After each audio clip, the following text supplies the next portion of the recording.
هو الذي أنزل عليك الكتاب منه آيات محكمات هن أم الكتاب.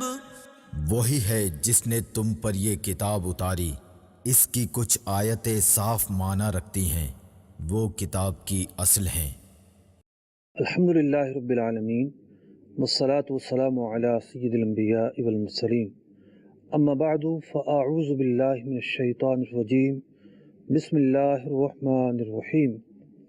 ہم حاضر ہیں سلسلہ احکام قرآن میں۔ اس سلسلے کے اندر قرآن مجید فرقان حمید کی ان آیات کو شامل سلسلہ کیا جاتا ہے کہ جو کسی نہ کسی حکم پر مشتمل ہیں۔ بعض وہ ہیں جو اخبار اور واقعات پر مشتمل ہیں، بعض وہ ہیں جو امثال پر مشتمل ہیں، بعض وہ ہیں کہ جن کے اندر اللہ تبارک و تعالیٰ کی تعریف و توصیف اور ثنا بیان کی گئی ہے، اور کچھ آیتیں ایسی ہیں جن کے اندر اللہ تبارک و تعالیٰ نے بندوں کے لیے بہت سارے احکام بیان کیے ہیں۔ آج اس آیت کا انتخاب کیا ہے۔ اس آیت مبارکہ میں بھی چند احکام موجود ہیں۔ آئیے سب سے پہلے تو اس آیت مبارکہ کی تلاوت سنتے ہیں۔ قرآن کی روشنی وَإِذْ جَعَلْنَا الْبَيْتَ مَثَابَةً لِلنَّاسِ وَأَمْنًا وَاتَّخِذُوا مِن مَّقَامِ إِبْرَاهِيمَ مُصَلًّى وَعَهِدْنَا إِلَىٰ إِبْرَاهِيمَ وَإِسْمَاعِيلَ أَن طَهِّرَا بَيْتِيَ لِلطَّائِفِينَ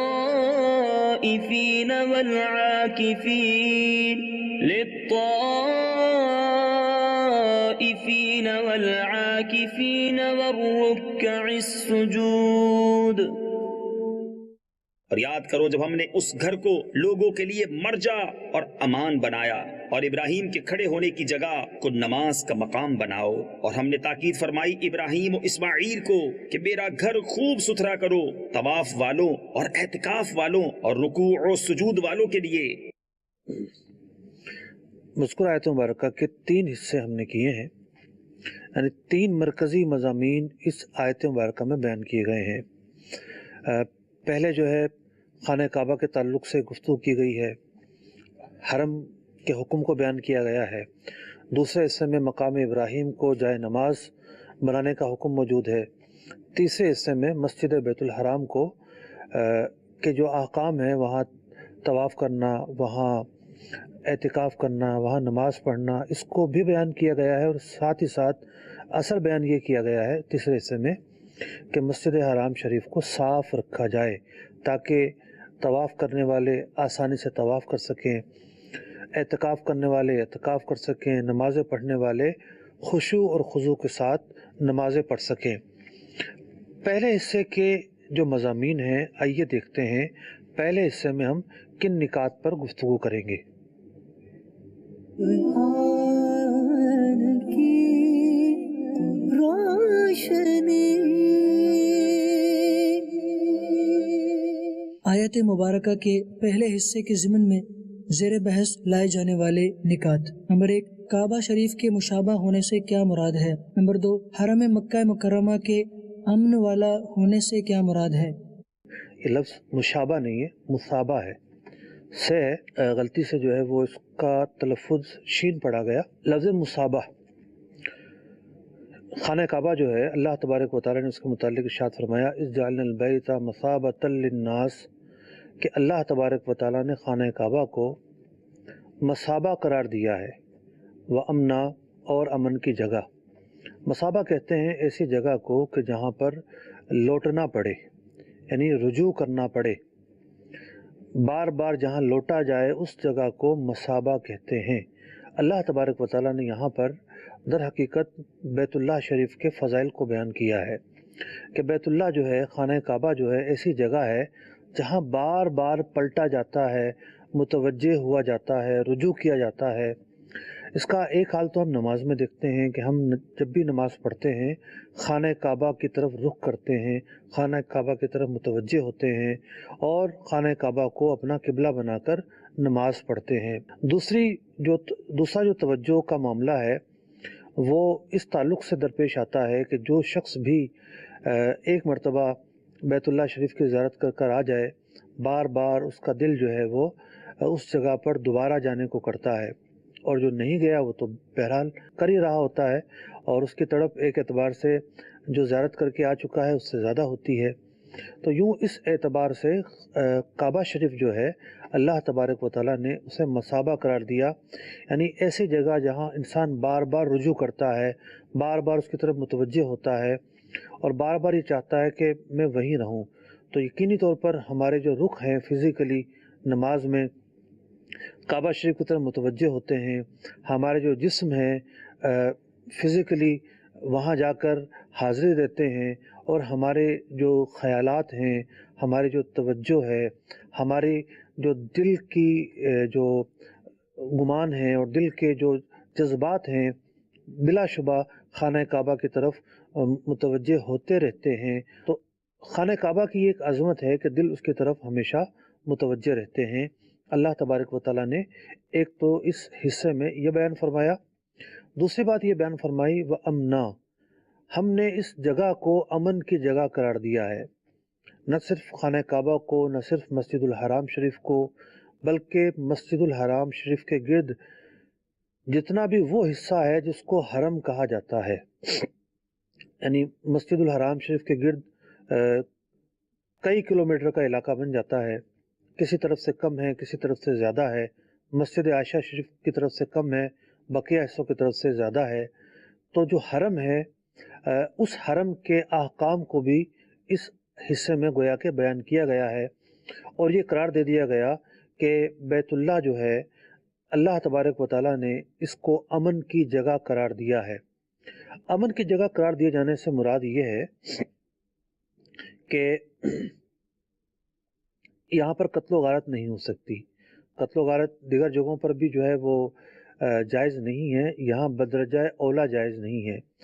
اسی طریقے سے وہاں شکار تک جائز نہیں ہے، اور اللہ تبارک و تعالیٰ نے حرم کے اندر یہ عظمت رکھی ہے۔ علماء نے لکھا کہ وہ درندے کہ جو شکار کے پیچھے دوڑنے میں مصروف رہنے میں معروف ہوتے ہیں، یا شیر ہو گیا یا بھیڑیا ہو گیا، اگر وہ حرم میں آ جائیں تو وہ بھی حرم کی تعظیم کی وجہ سے شکار کا پیچھا نہیں کرتے، اس لیے کہ سرزمین حرم جو ہے یہ امن کی سرزمین ہے، وہ مقدس سرزمین ہے، جہاں پر علماء نے یہ بیان کیا کہ اگر کوئی فرار آدمی بھی آ جائے کہ جس کی تلاش میں حکومت ہو، پولیس ہو، تو اسے بھی یہاں امن مل جاتی ہے، اسے یہاں گرفتار نہ کیا جائے، بلکہ اس کا دانہ پانی بند کر دیا جائے تاکہ اس دانہ پانی بند ہونے کی وجہ سے وہ یہاں سے نکل جائے۔ تو حرم جو ہے اللہ تبارک و تعالیٰ نے اسے امن کی جگہ قرار دیا ہے، اور مکہ مکرمہ کا جو حرم ہے یہ سارے احکام اس کے ساتھ خاص ہیں۔ یہاں وہ احکام اس سرزمین پر جو ہے وہ بڑھتے جاتے ہیں، وہ احکام مطلب کہ ایسے ہیں جن کی پابندی کرنا ضروری ہے جو کسی اور جگہ سے متعلق نہیں ہے۔ تو یقینی طور پر اس گھر کو اللہ تبارک و تعالیٰ نے اپنی رحمت کا ٹھکانہ قرار دیا، اس گھر کو اللہ تبارک و تعالیٰ نے وہ عظمت بخشی کہ اس کی برکت سے جو اس کے ارد گرد میلوں کا علاقہ ہے اس کو بھی اللہ تبارک و تعالیٰ نے شرف بخشا اور اسے حرم قرار دیا اور اسے امن کی جگہ قرار دیا۔ دوسرے حصے کی طرف بڑھتے ہیں۔ دوسرے حصے کے اندر کون کون سے نکات ہم زیر بحث لا کر گفتگو کریں گے، آئیے اس کی تفصیل دیکھتے ہیں۔ آیت مبارکہ کے دوسرے حصے کے ضمن میں زیر بحث لائے جانے والے نکات: نمبر 1، مقام ابراہیم کسے کہتے ہیں؟ نمبر 2، حضرت عمر فاروق رضی اللہ تعالیٰ عنہ کی ایک شان یہ ہے کہ ان کی موافقت میں کئی آیات نازل ہوئیں۔ نمبر 3، مقام ابراہیم کے سامنے کون سی نماز پڑھنے کی تاکید ہے؟ نمبر 4، اس آیت مبارکہ سے انبیاء و صالحین کے آثار مقدسہ کی اہمیت پتہ چلتی ہے۔ مقام ابراہیم کسے کہتے ہیں؟ مقام ابراہیم اس پتھر کا نام ہے کہ جس پر حضرت ابراہیم علی نبینا علیہ الصلوۃ والسلام کے مبارک قدم جو ہیں وہ مبارک قدم کے نشانات موجود ہیں۔ یعنی جب حضرت ابراہیم علی نبینا علیہ الصلوۃ والسلام خانہ کعبہ کی تعمیر فرما رہے تھے اس پتھر پر، تو اس پتھر پر آپ کے قدم مبارک جم گئے، پتھر نرم ہو گیا آپ کے قدموں کی برکت سے، اور آپ کے قدموں کے نشان اس پر چھپ چکے ہیں، انگلیوں کے نشان موجود ہیں، اور وہ پتھر خانہ کعبہ کے سامنے مطاف میں جہاں طواف کیا جاتا ہے اس جگہ پر رکھا ہوا ہے، اور وہ اتنا عظیم پتھر ہے کہ صدیاں گزر گئی آج بھی وہیں موجود ہے۔ مقام ابراہیم ہے کیا؟ مفسرین نے بڑے تفصیل کے ساتھ اس کے واقعوں کو بیان کیا ہے کہ جب حضرت ابراہیم علی نبینا علیہ الصلوۃ والسلام خانہ کعبہ کی تعمیر فرما رہے تھے اور دیواریں اونچی ہو گئی، تو انہوں نے حضرت اسماعیل علی نبینا علیہ الصلوۃ والسلام کو بھیجا کہ جا کر کوئی بڑا پتھر لے کر آئیں تاکہ اس پر کھڑے ہو کر دیواریں مزید اونچی کی جا سکیں۔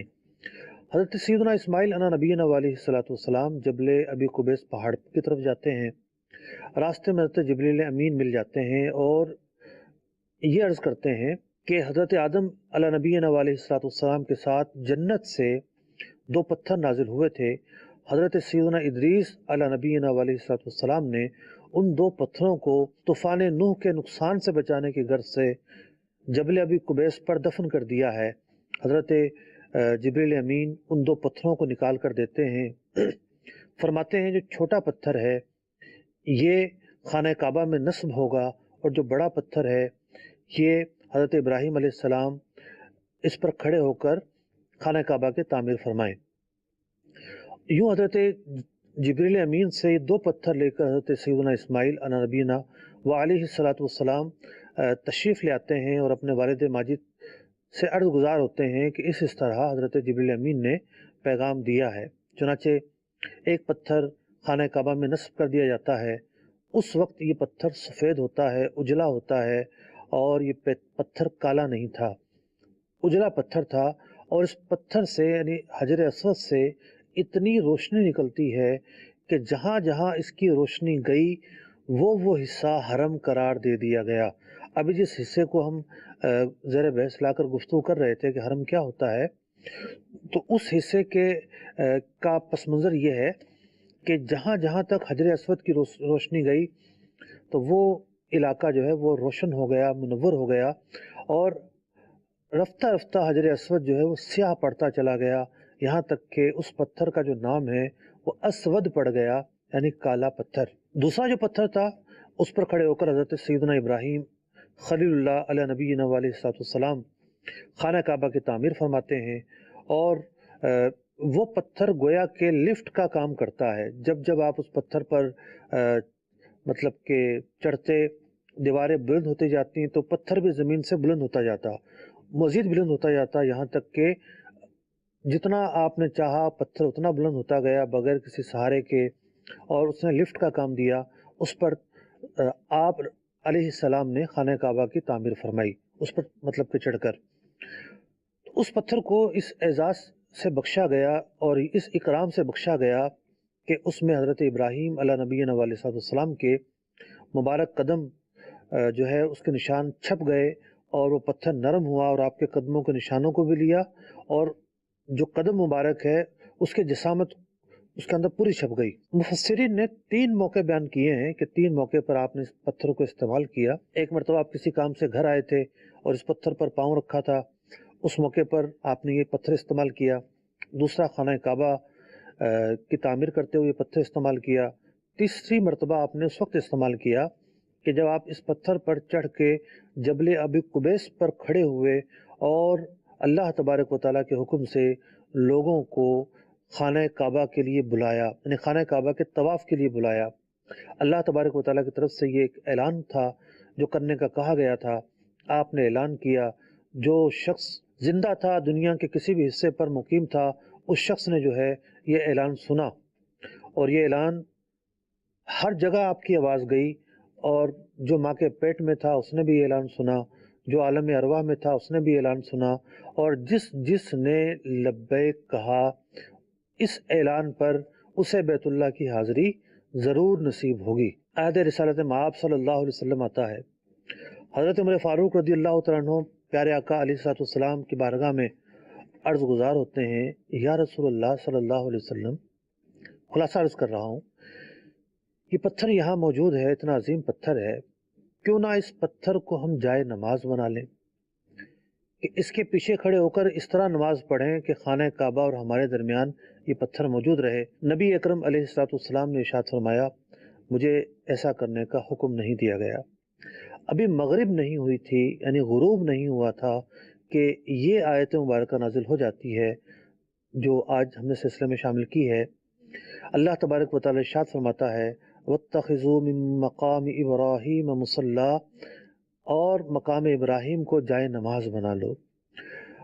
علماء نے حضرت سیدنا عمر فاروق رضی اللہ تعالیٰ عنہ کے جو فضائل بیان کیے ہیں، اس میں سے ایک فضیلت یہ بیان کی ہے کہ متعدد مواقع پر حضرت سیدنا ابراہیم خلیل اللہ علیہ نبینا علیہ السلام نے کسی چیز کو پسند کیا اور خواہش کا اظہار کیا کہ کاش یہ معاملہ یوں ہو جاتا، اور اللہ تبارک و تعالیٰ نے آپ کی رائے کی جو آپ کی رائے ظاہر ہوئی اسی اعتبار سے آیت نازل فرما دی، حکم نازل فرما دی، اور اس طرح کی متعدد آیات ہیں جو کہ حضرت سیدنا عمر فاروق رضی اللہ تعالیٰ عنہ کی موافقت میں نازل ہوئیں۔ علماء نے علوم تفسیر کی کتابوں میں ان آیات کو جمع کیا تو حضرت عمر فاروق رضی اللہ تعالیٰ عنہ کے دل میں خیال آیا اور اس کے موافق آیت مبارکہ نازل ہوئی۔ یہاں سے حضرت سیدنا عمر فاروق رضی اللہ تعالیٰ عنہ کی عظمت کا بھی ہمیں پتہ چلتا ہے، اور یہ بھی پتہ چلتا ہے کہ حضرت عمر فاروق رضی اللہ تعالیٰ عنہ کو آثار مقدسہ سے بہت زیادہ نسبت تھی۔ آپ نے یہ تو سنا ہوگا بہت سارے لوگوں سے کہ وہ یہ بیان کرتے ہیں کہ حجر اسود میں تجھے نہ چومتا اگر نبی اکرم علیہ السلام نے نہ چوما ہوتا، لیکن یہ روایت جو ہے وہ جو میں نے عرض کی ہے، یہ روایت آپ نے شاید نہ سنی ہو۔ تو حضرت سیدنا عمر فاروق رضی اللہ تعالیٰ عنہ جو ہیں ان کو آثار مقدسہ سے محبت تھی۔ جب انہوں نے دیکھا کہ اللہ کے نبی کے آثار ہیں، اس خواہش کا اظہار کیا کہ یہ پتھر جو ہے وہ ہمارے اور کعبے کے درمیان موجود ہو اور ہم نماز اس کے پیچھے پڑھیں، اور گویا کہ اس پتھر کو ایک عظمت دی گئی تھی، ایک تعظیم دینا مقصود تھا، اور اللہ تبارک و تعالیٰ نے یہ حکم نازل فرما دیا۔ اب اس پتھر کے پیچھے نماز پڑھنا، علماء نے لکھا کہ حالت نماز میں بھی اس پتھر کی تعظیم کرنا ہے۔ کیوں؟ اس کے قریب جا کر نماز پڑھنے کو بابرکت سمجھا گیا ہے، اس کے پیچھے جا کر نماز پڑھنے کو مخصوص مواقع پر زیادہ افضل قرار دیا گیا ہے، تو اس سے اس مبارک پتھر کی عظمت کا پتہ چلتا ہے۔ اگر آپ نے طواف کے مناظر دیکھے ہوں، وہ لوگ جو خانہ کعبہ کی زیارت کو نہیں گئے ابھی تک، اگر آپ نے طواف کے مناظر دیکھے ہوں تو خانہ کعبہ کا دروازہ جس طرف ہے وہاں پر ایک سنہری رنگ کا، ایک گولڈن کلر کا باکس نظر آتا ہے۔ آج بھی یہ باکس جو ہے مقام ابراہیم کے اوپر ہے، یعنی جو پتھر ہے، مبارک پتھر جن پر حضرت سیدنا ابراہیم خلیل اللہ علیہ نبینا وعلیہ السلام کے مبارک قدم ہیں، وہ رکھے گئے ہیں، اور اس کے اوپر ایک پلاسٹک کا یا شیشے کا کور ہے اور اس کے باہر جالی ہے۔ تو اس کور سے باقاعدہ آج بھی غور کر کے توجہ سے دیکھیں تو وہ پتھر نظر آتا ہے اور وہ انگلیوں کے نشانات بھی نظر آتے ہیں۔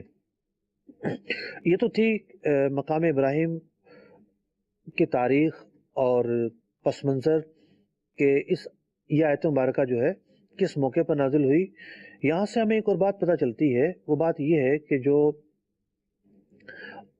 اللہ تبارک و تعالیٰ کے انبیاء ہوں یا نیک بندے ہوں، صحابہ کرام ہوں، تو ان کے جو آثار ہیں، ان سے وابستہ جو نشانیاں ہیں، ان کی بھی حیثیت ہوتی ہے، ان کی بھی عظمت ہوتی ہے، اور ان کی بھی تعظیم ہمارے لیے اہمیت رکھتی ہے۔ دیکھیے اس آیت مبارکہ میں مقام ابراہیم کو جائے نماز بنانے کا حکم دیا گیا، تو جب بھی کوئی شخص طواف کرتا ہے، 7 چکر طواف کے ہوتے ہیں، طواف کرنے والے پر لازمی ہے کہ وہ طواف کرنے کے بعد 2 رکعت نماز مقام ابراہیم کے پیچھے آ کر پڑھے، 2 رکعت تو پڑھنا لازمی ہے، یعنی یہ لازمی ہے کہ 2 رکعت پڑھے.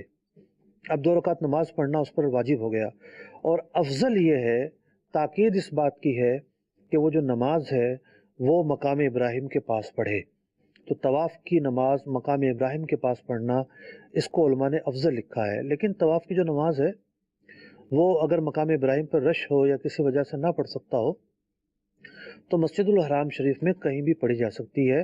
لیکن افضل جو ہے طواف کی نماز کے لیے یہی ہے کہ مقام ابراہیم کے پیچھے پڑھا جائے. اس کے ساتھ ساتھ علماء نے مقام ابراہیم کو ان مقامات میں شمار کیا ہے کہ جس کے پاس دعا قبول ہوتی ہے. بہت سارے مقامات مسجد الحرام شریف میں ایسے ہیں جہاں دعا قبول ہوتی ہے، ان میں سے ایک مقام مقام ابراہیم بھی ہے. اس مقام کا تذکرہ اللہ تبارک و تعالیٰ نے ایک اور جگہ بھی کیا ہے. پارہ نمبر 4 سورہ آل عمران آیت نمبر 96 اور 97. اللہ تبارک و تعالیٰ ارشاد فرماتا ہے، ان اول بیت وضع للناس للذی ببکۃ مبارکا وہدی للعالمین، کہ پہلا گھر جو اللہ تبارک و تعالیٰ کا عبادت کے لیے بنایا گیا مکہ مکرمہ میں ہے، کہ جو کہ ہدایت ہے عالمین کے لیے. فیہ آیات بینات، اس کے اندر روشن نشانیاں ہیں. مقام ابراہیم، اور ان روشن نشانیوں میں سے ایک نشانی مقام ابراہیم ہے. تو اللہ تبارک و تعالیٰ نے مقام ابراہیم کو جو ہے وہ روشن نشانی قرار دیا ہے، اور مفسرین نے یہی لکھا ہے کہ مقام ابراہیم سے مراد وہ پتھر ہے جہاں پر حضرت سیدنا ابراہیم علی نبینا وعلیہ الصلاۃ والسلام کے مبارک قدموں کے نشان ہیں. تو جو آثار ہوتے ہیں، جو انبیاء کی نشانیاں ہوتی ہیں، وہ گرائی نہیں جاتی، وہ منہدم نہیں کی جاتی. انبیاء علیہ السلام سے وابستہ جو بھی چیز ہوگی اس کی تعظیم کرنا ہم پر فرض ہے، ہم پر ضروری ہے. نبی اکرم علیہ السلام کے منہ مبارک آپ کے جسم کا حصہ ہے.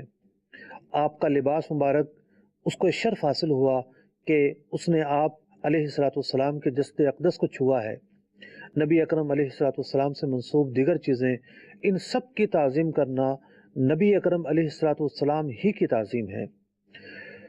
اللہ تبارک و تعالیٰ نے قرآن مجید فرقان حمید میں اور بھی مقامات پر آثار مقدسہ کا تذکرہ فرمایا ہے. ہمارے سامنے ایک مقام اور ہے جہاں پر اللہ تبارک و تعالیٰ نے تابوت سکینہ کا ذکر کیا ہے. تابوت سکینہ کیا تھا؟ تابوت سکینہ کے اندر حضرت موسیٰ کلیم اللہ علی نبینا علیہ السلام کا عصا مبارک، حضرت ہارون علی نبینا علیہ السلام کی کچھ چیزیں، کچھ وہ تختیاں جو تورات شریف سے تعلق رکھتی تھیں، تو اس طرح کی کچھ چیزیں تھیں. تو تابوت سکینہ کا تذکرہ خود قرآن مجید فرقان حمید میں موجود ہے. طویل آیت ہے، آئیے وہ آیت مبارکہ سنتے ہیں. وقال لهم نبيهم إن آية ملكه أن يأتيكم التابوت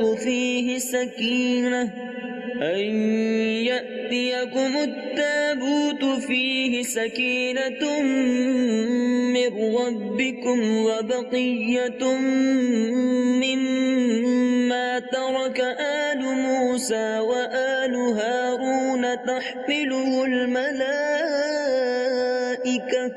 إن في ذلك لآية لكم إن كنتم مؤمنين. اور ان سے ان کے نبی نے فرمایا، اس کی بادشاہی کی نشانی یہ ہے کہ آئے تمہارے پاس تابوت جس میں تمہارے رب کی طرف سے دلوں کا چین ہے اور کچھ بچی ہوئی چیزیں ہیں. معزز موسیٰ اور معزز ہارون کے ترکے کی اٹھاتے لائیں گے اسے فرشتے، بے شک اس میں بڑی نشانی ہے تمہارے لیے اگر ایمان رکھتے ہو. تو دیکھیے تابوت سکینہ کا تذکرہ قرآن پاک میں موجود ہے، اور اس تابوت کے متعلق مفسرین لکھتے ہیں کہ بنی اسرائیل اس تابوت کو اپنے ساتھ ساتھ رکھتے تھے، اور جس جنگ میں یہ تابوت ساتھ ہوتا تھا تو اس تابوت کی برکت سے فتح یابی انہیں ملتی تھی۔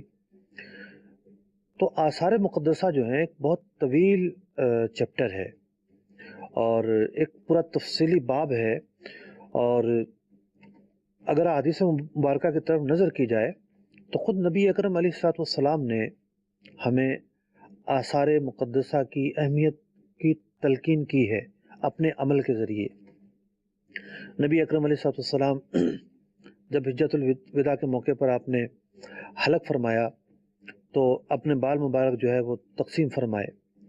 نبی اکرم علیہ الصلوۃ والسلام لاب دہن جب ارادہ فرماتے باہر نکالنے کا، وہ زمین پر نہیں گرتا تھا، صحابہ اکرام علیہم رضوان اسے لے لیا کرتے تھے۔ نبی اکرم علیہ الصلوۃ والسلام کی بارگاہ میں صحابہ آتے اور آپ علیہ الصلوۃ والسلام کا مبارک پسینہ لے کر جاتے۔ حضرت امیر معاویہ رضی اللہ تعالیٰ عنہ نے آپ علیہ الصلوۃ والسلام کے ناخن مبارک اپنی قبر میں رکھنے کی وصیت جاری کی کہ میری قبر میں جو ہے پیارے آقا علیہ الصلوۃ والسلام کے ناخن مبارک رکھے جائیں۔ ایک صحابی رضی اللہ تعالیٰ عنہ حاضر ہوئے بارگاہ رسالت میں، یا رسول اللہ صلی اللہ علیہ وسلم چادر مجھے عطا فرما دیں۔ بعد میں کسی نے ان کو ٹوکا کہ نبی اکرم علیہ الصلوۃ والسلام کے پاس یہی ایک استعمال کی چادر تھی، تو انہوں نے کہا کہ میں تو اس لیے مانگ رہا تھا کہ یہ چادر جو ہے میرے کفن کا حصہ بن سکے اور میں قبر میں اس چادر کے ساتھ جاؤں۔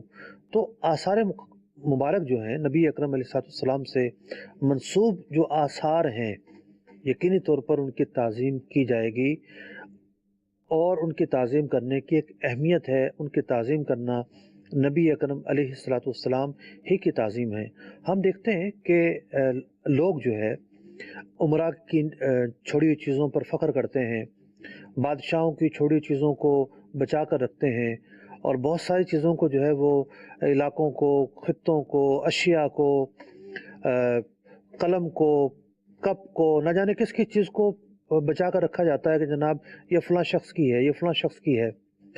تو ہمارے پیارے آقا علیہ الصلوۃ والسلام تو ہمیں سب سے زیادہ محبوب ہیں، تو نبی اکرم علیہ الصلوۃ والسلام سے منسوب جو بھی چیز ہمیں کہیں اس کا معلوم ہو تو اس کی ہم تعظیم کریں گے، یہ ہم پر ضروری ہے۔ بعض لوگ یہ سوال اٹھاتے ہیں کہ جناب کیسے پتہ چلا یہ چیزیں کہاں سے آئی ہیں، ان کی سند دکھاؤ، ان کا ثبوت دکھاؤ۔ تو بات یہ ہوتا ہے کہ خانہ کعبہ کے بارے میں کبھی کسی سے پوچھا ہے کہ اس کا ثبوت دکھاؤ؟ کیسے موجود ہے خانہ کعبہ؟ خانہ کعبہ موجود ہے، نسل در نسل ہمیں پتہ ہے کہ خانہ کعبہ وہ جگہ ہے جس کا طواف ہوتا ہے۔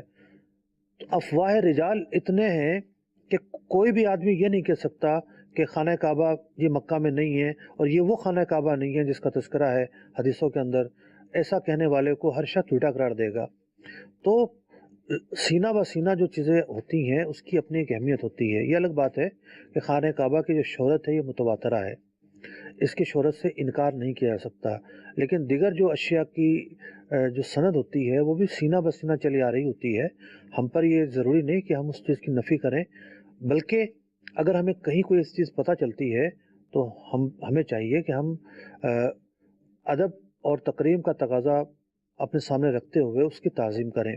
اب جیسے ترکی کے اندر، استنبول کے اندر ایک جگہ ہے کہ جہاں پر نبی اکرم علیہ الصلوۃ والسلام سے منسوب بہت ساری اشیاء رکھی ہوئی ہیں، اور جس کے بارے میں کہا جاتا ہے کہ جب ترکوں کی حکومت ختم ہو رہی تھی تو باقاعدہ مدینہ منورہ سے ان آثار کو انہوں نے لیا جو چیزیں چلی آ رہی تھیں، اور باقاعدہ ایک ٹرین کی تصویر بھی جو ہے وہ معروف ہے کہ اس ٹرین کے اندر انہوں نے رکھا، اور یہ بڑے ادب کے ساتھ اس کو لے کر ان اشیاء کو ترکی منتقل کیا۔ کئی صدیوں تک ان کی حکومت رہی تھی حجاز مقدس پر، حرمین پر، تو ان اشیاء کے بارے میں بہت اچھی طرح جانتے تھے۔ جب حکومت ختم ہوئی تو وہ اشیاء بھی لے کر یہ ترکی آ گئے۔ تو یوں بہت ساری چیزیں صحابہ کرام علیہم رضوان خود جو ہے وہ دنیا بھر میں پھیلے، دنیا بھر میں جو ہے وہ اسلام کو عام کرنے کے لیے انہوں نے سفر کیے، اور نبی اکرم علیہ الصلوۃ والسلام سے متعلق، نبی اکرم علیہ الصلوۃ والسلام سے وابستہ کوئی چیز کسی کے پاس ہوتی تھی تو وہ اسے اپنے ساتھ رکھنے میں شرف کا سبب سمجھتا تھا۔ حضرت خالد بن ولید رضی اللہ تعالیٰ عنہ کے پاس نبی اکرم علیہ الصلوۃ والسلام کا منہ مبارک تھا، اور حضرت خالد بن ولید رضی اللہ تعالیٰ عنہ اس منہ مبارک کو اپنی ٹوپی میں رکھا کرتے تھے۔ اور اس کی برکت سے آپ کو جنگ میں بھی فتح یابی نصیب ہوتی تھی۔ تو جو آثار مقدسہ ہیں ان کی اصل موجود ہے، مقام ابراہیم اس کی اصل کا ہمیں پتہ دے رہا ہے، تابوت سکینہ ان کی اصل کا ہمیں پتہ دے رہا ہے، بخاری اور مسلم کی جو حدیثیں ہیں آثار مقدسہ کے تعلق سے وہ اس کی اصل کی ہمیں پتہ دے رہی ہیں۔ اب بات یہ ہے کہ ہم آثار مقدسہ کے ساتھ کیا کرتے ہیں؟ ہم انہیں بابرکت سمجھتے ہیں، ہم ان کی زیارت کرتے ہیں، ہم وہاں کھڑے ہو کر دعا کرنا پسند کرتے ہیں کہ ان کا تعلق اللہ تبارک و تعالیٰ کے نبی سے ہے، اللہ تبارک و تعالیٰ کے نبی نے ان چیزوں کو چھوا ہے، اور نبی اکرم علیہ السلام کے جسم کے جہاں آثار ہوں گے یقینی طور پر وہ برکت کی جگہ ہوگی۔ یہ ہم اس کے ساتھ آثار مقدسہ کے ساتھ ہمارا سلوک ہوتا ہے۔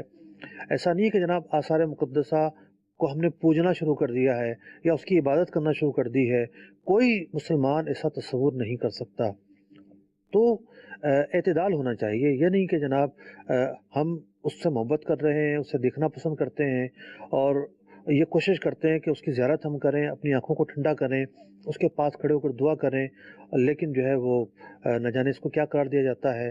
تو یہ کوئی بری چیز نہیں ہے۔ اگر یہ ایسی بری چیز ہوتی تو مقام ابراہیم آج خانہ کعبہ کے سامنے رکھا ہوا نہ ہوتا، تو حضرت ابراہیم علیہ نبی علیہ السلام کے قدموں کے نشان، میں اپنے الفاظ میں کہوں گا کہ گویا کہ ہمیں دعوت دے رہے ہیں کہ آؤ دیکھو آثار مقدسہ کی کتنی اہمیت ہوتی ہے۔ اگلے حصے کی طرف چلتے ہیں۔ اللہ تبارک و تعالیٰ نے اگلے حصے کے اندر مسجد کے تعلق سے، مسجد الحرام شریف کے تعلق سے حضرت سیدنا ابراہیم خلیل اللہ اور حضرت سیدنا اسماعیل علی نبینا و علیہم الصلاۃ والسلام کو ایک حکم دیا۔ وہ حکم یہ دیا کہ مسجد الحرام شریف کو صاف رکھا جائے تاکہ لوگوں کو طواف کرنے میں، اعتکاف کرنے میں اور نمازیں پڑھنے میں سہولت ہو۔ تو طواف ایک ایسی عبادت ہے جو صرف اور صرف مسجد الحرام شریف میں ہی ہو سکتا ہے اور کہیں نہیں ہو سکتا، لیکن جو اعتکاف ہے اور نمازیں ہیں ہر مسجد میں ہو سکتی ہیں، بلکہ اعتکاف تو صرف مسجد میں ہی ہوگا، باقی نماز سب جگہ ہو سکتی ہے۔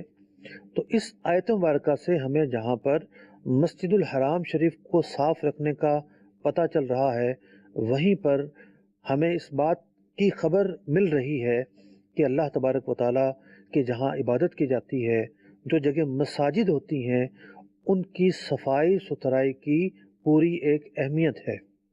علماء نے یہاں ایک نقطہ یہ بھی بیان کیا ہے، ایک بڑا نفیس نقطہ ہے، کہ اللہ تبارک و تعالیٰ نے ایک عہد لیا حضرت ابراہیم علیہ السلام سے اور حضرت اسماعیل علیہ السلام سے۔ اب عہد لینے کا مطلب یہ ہے کہ انہیں بیت اللہ کا متولی مقرر کیا، انہیں ایک منصب تفویض کیا کہ آپ حضرات بیت اللہ کے متولی ہیں، نگہبان ہیں، سپرویژن کرنا، اس کی صفائی ستھرائی رکھنا آپ حضرات کی ذمہ داری ہے، اور آپ کے بعد جو بھی مسجد کا متولی ہوگا یا بیت اللہ کا متولی ہوگا یا کعبے کا متولی ہوگا، اس کے ذمے یہ سب چیزیں عائد ہوں گی۔ تو فقہ اسلامی کے اندر ایک کریکٹر ہے، اسے کہا جاتا ہے متولی۔ متولی کو دراصل مقرر کرتا ہے وقف کرنے والا۔ مثال کے طور پر کسی شخص نے کوئی جگہ وقف کی کہ جناب میں نے یہ جگہ مسجد کے لیے وقف کی اور فلاں شخص اس کا متولی ہوگا، ایک تو طریقہ یہ ہوتا ہے۔ دوسرا طریقہ یہ ہوتا ہے کہ اہل محلہ ہی کسی کو مسجد کی خدمت کے لیے منتخب کرتے ہیں، خاص طور پر وہ مساجد جن کا کوئی متولی مقرر نہیں کیا گیا ہے، اور یا جو بہت قدیم ہے، صرف یہی معمول ہوتا ہے کہ اہل علاقہ کسی نہ کسی کو متولی مقرر کر لیتے ہیں۔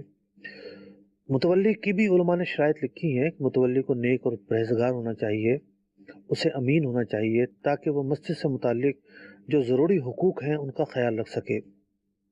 مسجد کے بہت سارے حقوق ہوتے ہیں، مثلا مسجد کا جو چندہ آتا ہے، مسجد کی جو دیگر آمدنی ہوتی ہے، اس کو اس کے معاملے میں امانت کا مظاہرہ کرنا، مسجد کے جو ضروری کام ہیں وہ جو ہے ان کا اہتمام کرنا۔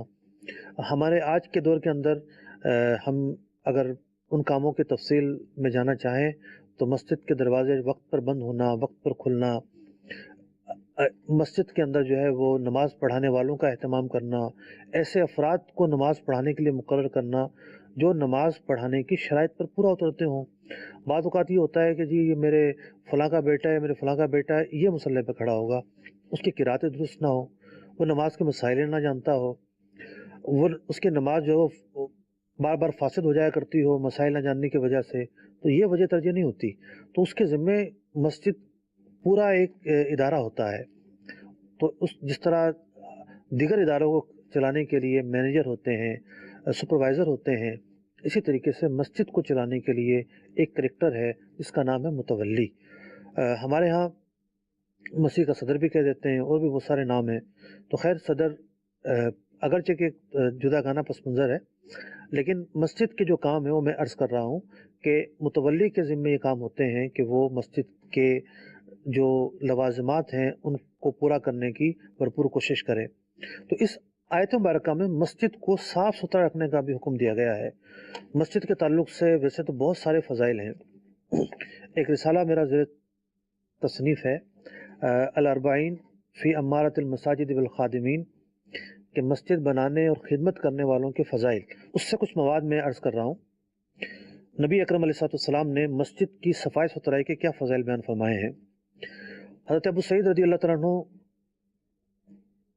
سے روایت ہے کہ فرمایا جب تم کسی کو مسجد کی خبر گیری کرتے دیکھو، جو مسجد کا خیال رکھتا ہے، مسجد کے کاموں کو انجام دیتا ہے، مسجد کے لیے دوڑ دھوپ کرتا ہے، جب کسی کو مسجد کی خبر گیری کرتے دیکھو تو اس کے ایمان کی گواہی دو، کیونکہ رب تعالیٰ فرماتا ہے مسجد وہی آباد کرتے ہیں کہ جو اللہ اور قیامت پر یقین رکھتے ہیں۔ اسی طریقے سے ایک اور صحابی رضی اللہ عنہ سے روایت ہے کہ نبی اکرم علیہ السلام نے ارشاد فرمایا مسجدیں بناؤ اور ان سے کوڑا کرکٹ صاف کرو، جس نے اللہ تعالیٰ کے لیے گھر بنایا اللہ تعالیٰ اس کے لیے جنت میں گھر بنائے گا۔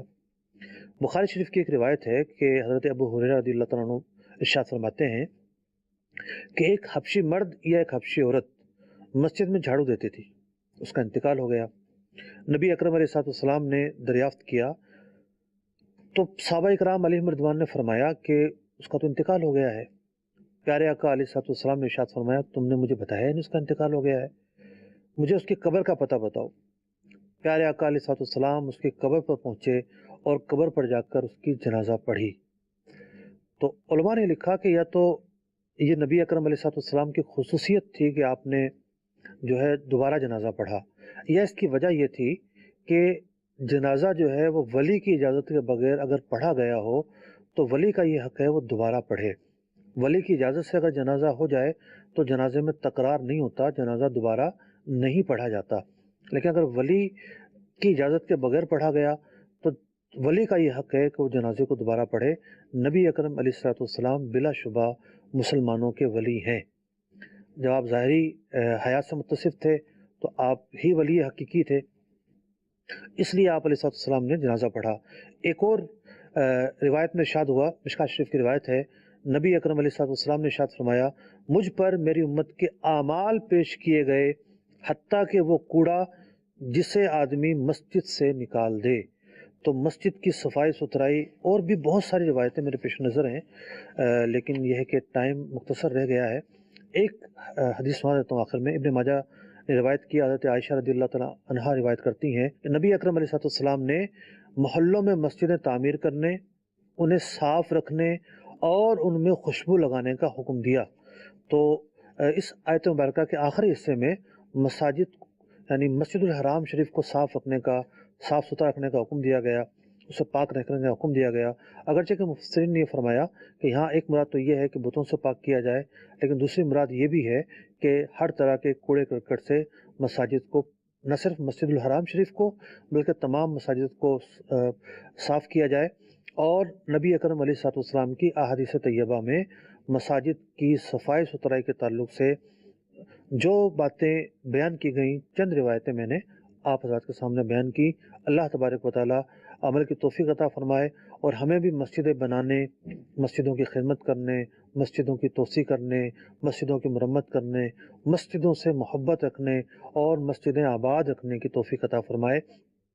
آمین بجاہ النبی الامین صلی اللہ تعالی علیہ وسلم۔ هو الذي أنزل عليك الكتاب منه آيات محكمات هن أم الكتاب وہی ہے جس نے تم پر یہ کتاب اتاری، اس کی کچھ آیتیں صاف معنی رکھتی ہیں، وہ کتاب کی اصل ہیں۔